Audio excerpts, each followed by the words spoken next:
হ্যাঁ বল। Weight machine কিনবো একটা ভাবছি, বুঝলি তো, আর পাচ্ছি না ভাই। করার কি আছে ভাই, না না কেন আমি আগেই ভালো ছিলাম রে, আমার মধ্যে একটা ব্যাপার ছিল, এখন ভাই আমার ভাই এখনো আছে, ভালো লাগছে না, আমি ডিপ্রেশনে চলে আচ্ছা যাচ্ছি। ঠিক আছে ঠিক আছে, তুই একটা ওয়েট মেশিন কিনতেই হবে। হ্যাঁ কিনে নে, বাট একটু সাবধানে লুকিয়ে চুরিয়ে রাখিস, তাহলেই হয়ে যাবে। সাবধানে রাখার কি আছে ভাই, এটা কি সাবধানে রাখা, সবাই ইউজ করবে, সাবধানে কি রাখবো, যে যেরকম পারবে ইউজ করবে। বলছিস তুই সবাই ইউজ করবে মানে কি ভাই? মাই অনেকদিন থেকে ভাবছিল কিনবে, তো এবার আমি মাকে বললাম, তো মা বললো ঠিক আছে তাহলে আমি পয়সা দিচ্ছি, তুই অর্ডার করে দে। তো অর্ডার করে দেবো। কাকিমা এই বয়সে, তুই কাকিমা একসাথে কি সব বয়সের কি আছে ভাই, আরো তো ভালো যে বয়স মানে এই বয়সে ভালো বুঝতে পারছি, কিন্তু তুই একসাথে কাকিমা কি এত সব ওপেন বলছিস মাইন্ডেড ভাই?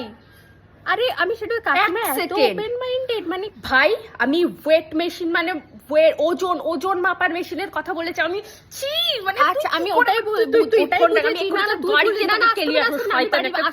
আমার কথা শোন।